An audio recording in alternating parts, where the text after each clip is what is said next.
Hi everyone, I am a psychology student at master's level in psychotherapy, and today I will be watching the follow-up to the last video that we watched from Dr. Phil with the couple with the big age difference on stage. And this time he's going to explain to us why couples with a larger age gap are less likely to work out. So let's see what he has to say. Before we get to the reasons, Dr. Phil is trying to convince the man that this is a high risk relationship and that he shouldn't be saying, yes, but, and these are my reasons why I want to be in this relationship. So, again, we continue with this theme of the therapist trying to convince his couple that's on stage that this is a horrible idea and that this should never happen. So it is just as horrible as the last video. And now we're gonna be exposed to the reasons, and I have very low expectations for the quality of what we're gonna see. So let's go back on the table here and talk about them one by one. The first item on the list is family acceptance, especially with financial concerns. Okay. So family acceptance, he means exactly the situation that we're in with this couple. So we have a daughter that does not accept the relationship and wants to fight the relationship.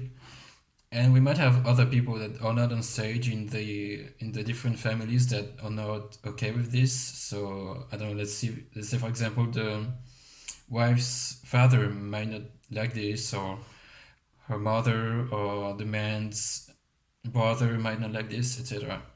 There might be people in your family that don't want you to be with another person that's 30 years younger or older.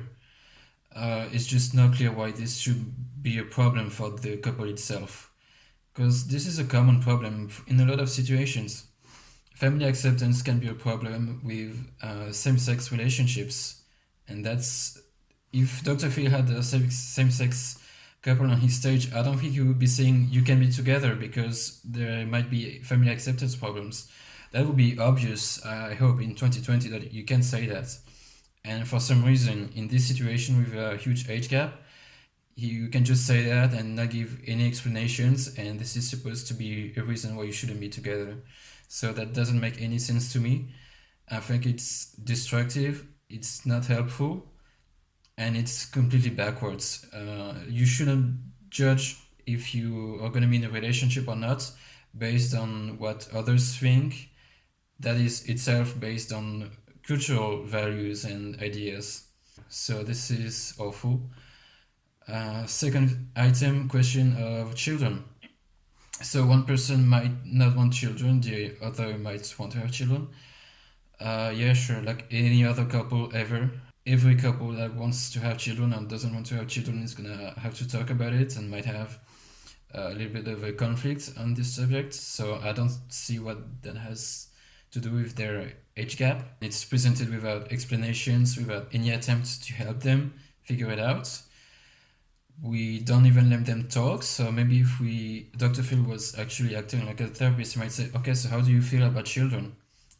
Is that gonna work for you? Is that gonna be a problem? And they might say, no, no, we've figured this out. We know what we want, and we came to a conclusion and to a compromise. So this is fine. But we don't know because we're not being shown what this couple actually wants. We're only judging them and making assumptions for them.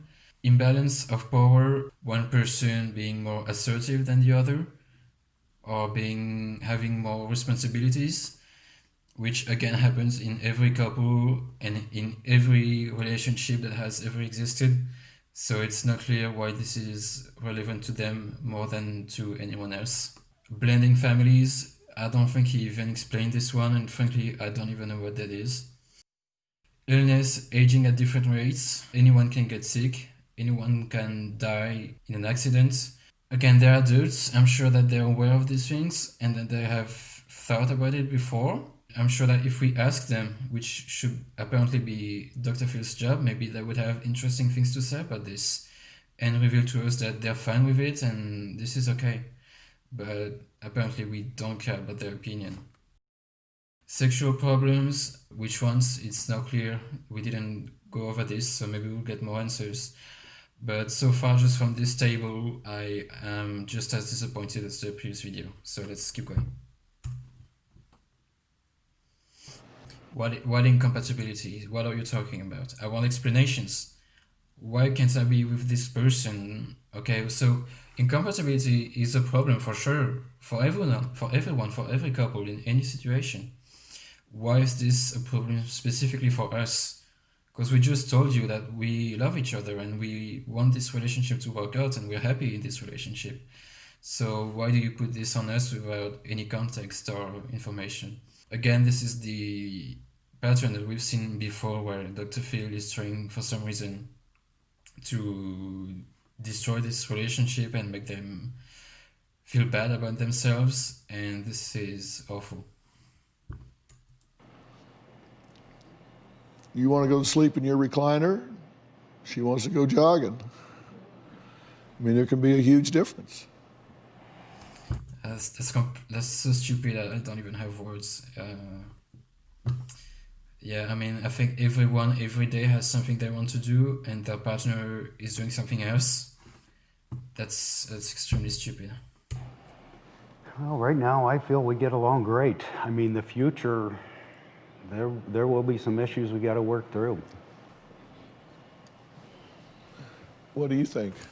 So we got a short answer. I think it was great. He said, I think this is working out great for now. In the future, we're gonna have maybe problems and we're gonna have to work through them like everyone else ever. And so I think this was a very mature response and perspective on his relationship. And Dr. Phil, we just got a glimpse of his next question. Instead of reflecting on that and trying to build over this, which is what probably he should be doing as a therapist, he goes over to the daughter and I expect, we haven't heard his question yet, but I expect he's going to try to create conflict, which is completely backwards. So let's see. This is horrible. This is horrible. It's making me upset just watching it. Two people discussing their relationship and how good they are with each other, and sure, they have maybe conflicts sometimes and they have to work through it like everyone else.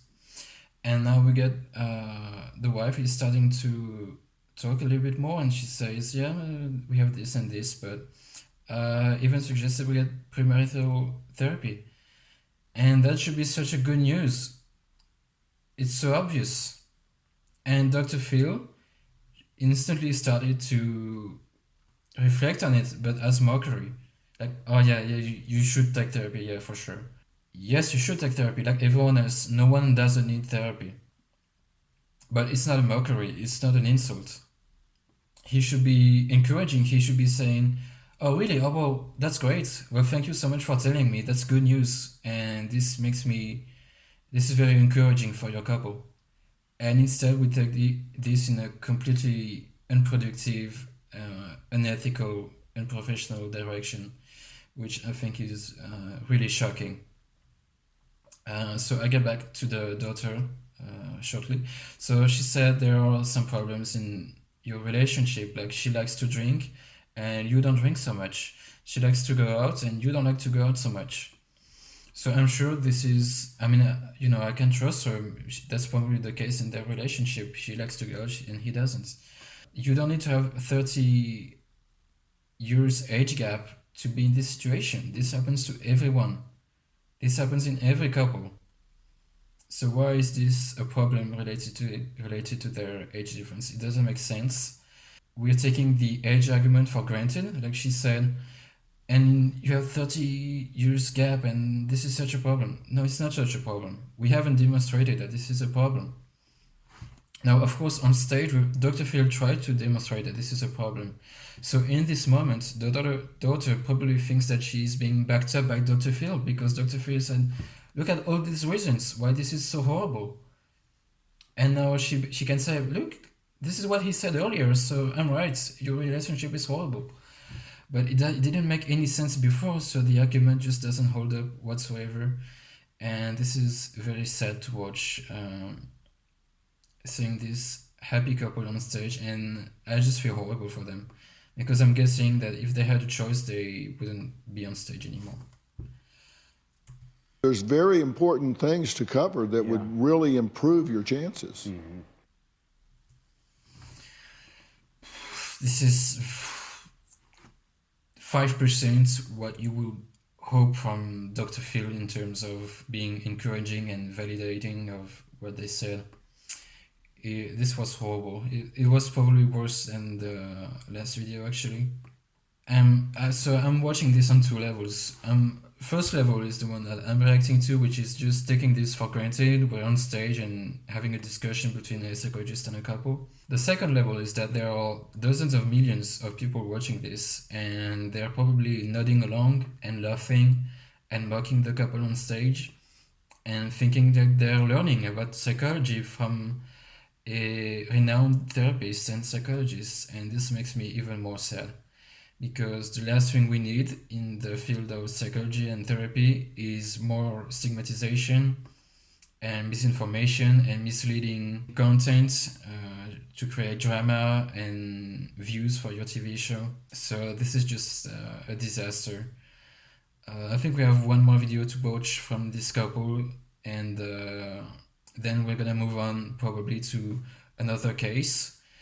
And I really hope that another case is going to be handled better than this one, because I feel very sad for this couple. Thank you so much for watching, and I'll see you next time. Bye bye.